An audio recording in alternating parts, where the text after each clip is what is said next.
ஸ்ரீ ஆஸ்ட்ரோவிசன் நேயர் அனைவருக்கும் வணக்கம். 2025 பிப்ரவரி மாத ராசி பலன்களை பார்க்கலாம். இந்த பிப்ரவரி மாதத்துல எந்தெந்த கிரகங்கள் எந்தெந்த ராசியில இருக்குன்னு முதல்ல பார்த்துடலாம். முதலாவதாக ரிஷப ராசியில குரு பகவான் அமர்ந்திருக்கார். மிதுன ராசியில செவ்வாய் வக்ரமாகி அமர்ந்திருக்கார். இந்த மாசம் வக்ர நிவர்த்தியும் ஆக போறார். கன்னி ராசியில கேது அமர்ந்திருக்கார். மகர ராசியில சூரியனும் புதனும் அமர்ந்திருக்காங்க. கும்ப ராசியில சனி அமர்ந்திருக்கார். மீன ராசியில ராகுவும் சுக்கிரனும் அமர்ந்திருக்காங்க. சுக்கிரன் இந்த மாதம் உச்சமாக அமர்ந்திருக்கார். ஆனா ராகுவோட பிடியில சுக்கிரன் இருக்கிறதுனால சுக்கிரன் உச்சமானதுனால கிடைக்கக்கூடிய பலன்கள் குறைவாக தான் இருக்கும்.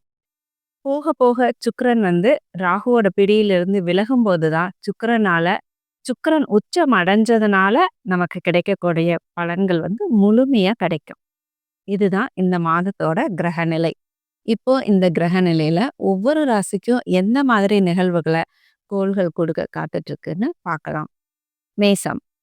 மேச ராசிக்காரர்கள் ரொம்ப நல்லா இருக்கீங்க. எல்லா கிரகங்களும் உங்களுக்கு சாதகமா இருக்கு. குரு 2ஆம் இடத்துல இருந்து உங்களுக்கு நல்ல பொருள் வரவை கொடுத்துட்டு இருக்கார். சனி 11ஆம் இடத்துல லாப சனியா அமர்ந்திருக்கார். ராகு கேதுக்களும் 12ஆம் இடம் 6ஆம் இடத்துல அமர்ந்திருக்காங்க. இது எல்லாமே ஒரு நல்ல கிரக அமர்வு. மேசராசிக்காரர்கள் எல்லாருமே நல்லா இருக்காங்களான்னா ரொம்ப நல்லா இருக்காங்க. 100% பலனும் உங்களுக்கு கிடைச்சிருச்சா அப்படின்னா அது மட்டும் இல்லை. மேசராசிக்காரர்களுடைய கிரக சூழ்நிலை எல்லாமே ரொம்ப ரொம்ப நல்லா இருந்தாலும் ஒரு கொஞ்சம் சின்ன ஒரு குறை இருக்கதான் செய்யுது அவங்களுடைய மனசுலையும் வாழ்க்கையிலையும்.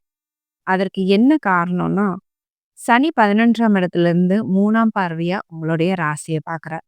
சனியோட பார்வை உங்களுடைய ராசி மேல விழறதுனால கொஞ்சம் நீங்களே ஒரு மந்தமான ஒரு மனநிலையில இருக்கீங்க. ஒரு உற்சாகம் பெருசா தொத்திக்கல. என்னதான் நடந்தாலும் அதுல ஏதோ ஒரு சின்ன குறை இருக்கு அப்படிங்கிற மாதிரி உங்களுடைய மனசு முழுசா புத்துணர்ச்சி அடையாத ஒரு சூழ்நிலை இருக்கு. அது உண்மைதான். கடந்த 2 வருஷமாவே உங்களுக்கு அப்படிதான் இருக்கு.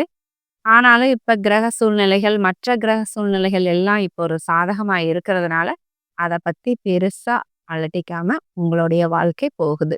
உங்களுக்கு கிரகங்கள் 100% பலன்களை கொடுக்கறதுக்கு காத்துட்டு இருந்தாலும் சனியோட பார்வை அதை கொஞ்சம் தடுக்க தான் செய்யுது. அதனாலதான் இந்த தொய்வு, சின்ன தொய்வு. என்ன மேசராசிக்காரர்களுக்கு எல்லாருமே ஆஹா ஓஹோன்னு சொல்றாங்க. ஆனா ஆஹா ஓஹோன்னு சொல்ற அளவுக்கு பெருசா ஒன்றும் நடக்கல, ஓரளவுக்கு நடக்குது அப்படின்னு நீங்க உங்களுடைய மனசுக்குள்ள நினைச்சிட்டு இருப்பீங்க இல்லையா? அதற்கு தான் இந்த பதில் உங்களுக்கு. இப்ப அடுத்ததா சனி பெயர்ச்சி நடக்க போகுது.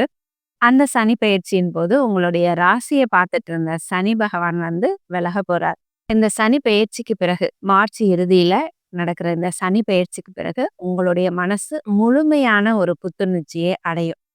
மேச ராசிக்காரர்கள் இப்ப ரொம்ப தைரியமா இருக்கீங்க. எந்த ஒரு முடிவு எடுக்கிறதுக்கும் ரொம்ப யோசிக்கிறதே இல்லை. எடுத்தோம் செஞ்சோம் வெற்றி பெற்றோம் இப்படிதான் உங்களுடைய சூழ்நிலை போயிட்டு இருக்கு. அதற்கு என்ன காரணம்னா உங்களுடைய ராசி அதிபதி செவ்வாய் 3ஆம் இடத்துல இருக்கார். கொஞ்சம் வக்ரமாகி இருக்கிறது ஒரு அந்த பலன்ல கொஞ்சம் தொய்வை கொடுத்தாலும் நீங்க வெற்றி அடையிறது தவிர்க்க முடியாத ஒன்றா இருக்கு. நீங்க எங்க உதவிகள் கேட்டாலும் அங்கிருந்து தாராளமா உங்களுக்கு உதவிகள் கிடைக்குது. நீங்களும் உதவி செய்யக்கூடிய ஒரு சூழ்நிலையில இருக்கீங்க. ஏன்னா குரு 2ஆம் இடத்துக்கு வந்ததுல இருந்து உங்களுக்கு பண விஷயம் நல்லபடியாகவே இருக்கு. கையில தாராளமா பணம் புழங்குதுன்னு தான் சொல்லணும். ஓரளவுக்கு எந்த சூழ்நிலையில எந்த நிலைமையில இருக்கிறவங்களுக்கும் நல்ல ஒரு உங்களுடைய வாழ்க்கைக்கு தகுந்தாப்புல உங்களுக்கு பண வரவு வந்துட்டு தான் இருக்கு. அதனால நீங்களும் மற்றவர்கள் ஏதாவது உதவிகள் கேட்டா அதை செய்யற அளவுல தான் இருக்கீங்க. இந்த மாசம் ஸ்பெஷலா என்ன, இந்த கிரகங்கள் வருட கிரகங்கள் எல்லாம் ஓகே, நல்ல நிலைமையிலேயே இருக்கு எங்களுக்கு. குரு 2ஆம் இடத்துல இருக்கிறது, சனி 11ஆம் இடத்துல இருக்கிறது, ராகு கேதுக்கள் 12 6ஆம் இடத்துல இருக்கிறது எல்லாமே ஓகே. இந்த மாத கிரகங்கள் எல்லாம் எப்படி இருக்கு அப்படின்னா அதுவும் இந்த மாதம் உங்களுக்கு ரொம்ப சாதகமாகவே இருக்கு. அதாவது சூரியன் 10ஆம் இடத்துல அமர்ந்து உங்களுடைய வேலை தொழில் சம்பந்தப்பட்ட எல்லாத்துலயுமே உங்களுக்கு வெற்றியை கொடுக்க போறார். உங்களுடைய தொழில் சம்பந்தப்பட்ட அனைத்துலயுமே உங்களுக்கு வெற்றி கிடைக்கும். நல்ல தொழில் அமையும்.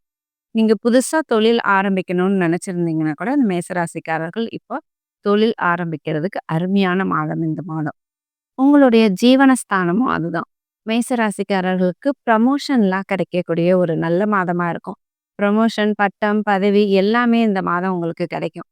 உங்களுடைய குடும்பஸ்தானாதிபதி, உங்களுடைய தனாதிபதியான சுக்கிரன் வந்து 12ஆம் இடத்துல உச்சமாகிறது உங்களுக்கு எப்படிப்பட்ட பலன்கள கொடுக்கும்னு பார்த்தா, உங்களுடைய தனாதிபதி சுக்கிரன் உங்களுக்கு பணத்த கொடுக்கக்கூடிய ஒரு கிரகம். அவர் உச்சமாகிறது ரொம்ப நல்ல நிலைமை தான். ஆனா, அவர் உச்சமாகி ராகுவோட பிடியில இருக்கிறது கொஞ்சம் அந்த தனத்த வந்து விரயமாக்கக்கூடிய ஒரு சூழ்நிலை. உங்க கைக்கு வர பணம் எல்லாமே விரயமாகிட்டே இருக்கும் இந்த மாதம். நெறைய செலவு செய்வீங்க. தாராளமா சுப செலவுகள் செய்வீங்க. உங்களுடைய சுகங்களுக்காக, வசதிகளுக்காக இதெல்லாம் செலவு செய்வீங்க. நீங்க சம்பாதிக்கிற பணத்திலயும் செலவு பண்ணுவீங்க. கடன் வாங்கியும் செலவு பண்ணுவீங்க. ஏன்னா சுக்கிரன் 6ஆம் இடத்தையும் பார்க்கறதுனால, கடன் வாங்கியும் செலவு பண்ற சூழ்நிலை இருக்கும் உங்களுக்கு. ஆனா சுக்கிரன்ங்கிறது ஒரு நல்ல சுப கிரகம்ங்கிறதுனால, உங்களுக்கு சுப செலவுகள தான் தருவார். ஒரு வீடு வாங்குற செலவுகள தருவார். வாகனம் வாங்குற செலவுகள தருவார். ஒரு நல்ல பயணங்கள மேற்கொள்ற செலவுகள தருவார். இந்த மாரி ஒரு நல்ல செலவுகள தான் சுக்கிரன் உங்களுக்கு குடுப்பார். ஆனா, அதனால இந்த மாதம் ஒரு முக்கிய பலனா உங்களுக்கு என்னன்னா, செலவுகள் அதிகமாகும். கணவன் மனைவிக்குள்ள எப்படி இருக்கும்? கணவன் மனைவிக்குள்ள இந்த மாதம் கொஞ்சம் கருத்து வேற்றுமை வர்றதுக்கு வாய்ப்புகள் இருக்கு. உங்களோட கணவனாலேயோ, மனைவியாலேயோ சில மன வருத்தங்கள் உங்களுக்கு ஏற்படுற சூழ்நிலை இருக்கும் இந்த மாதம். அவங்களால சில பிரச்சனைகள், சில செலவுகள், சில கடன்கள் வாங்கக்கூடிய ஒரு சூழ்நிலை, இது எல்லாமே இந்த மாதம் ஏற்படும். அதுல எல்லாம் கொஞ்சம் கவனமா இருந்துக்கோங்க. மற்றபடி மேசராசிக்காரர்களுக்கு இந்த மாதம் ரொம்ப ரொம்ப நல்ல அற்புதமான மாதமா தான் இருக்கு. வழக்கம் போலவே மேசராசிக்காரர்கள் இந்த மாதம் ரொம்ப நல்லபடியா இருக்கலாம். சின்ன சின்ன குறைகள தவிர வேற எந்த பெரிய பிரச்சனைகளும் மேசராசிக்காரர்களுக்கு இல்ல. மாணவர்கள பொறுத்தவரைக்கும், மாணவர்களுக்கும் இந்த மாதம் ரொம்ப நல்ல ஒரு சூழ்நிலை நிலவுது. 4ஆம் இடத்த புதன் பார்க்கறதுனால, மாணவர்கள் இந்த மாதம் படிப்புல ரொம்ப சுட்டியா தான் இருப்பீங்க. ரொம்ப அறிவுபூர்வமாவும் யோசிப்பீங்க. அறிவுபூர்வமான உங்களுடைய செயல்களுக்கு அங்கீகாரமும் கிடைக்கும் இந்த மாதம். அதனால மாணவர்களுக்கு இந்த மாதம் எந்த குறையும் இல்ல. நல்லா படிக்கலாம். அதனால மேசராசிக்காரர்கள் இந்த மாதம் அபரிமிதமான செலவுகள் செய்து அற்புதமா இருக்க போறீங்க. நீங்க இதுவரைக்கும் ஸ்ரீ அஸ்ட்ரோவிஷன் சேனல சப்ஸ்கிரைப் பண்ணலைன்னா சப்ஸ்கிரைப் பண்ணிக்கோங்க. பெல் பட்டனையும் அழுத்திக்கோங்க. லைக் பண்ணுங்க, கமெண்ட் பண்ணுங்க, ஷேர் பண்ணுங்க. நன்றி. வாழ்க வளமுடன்.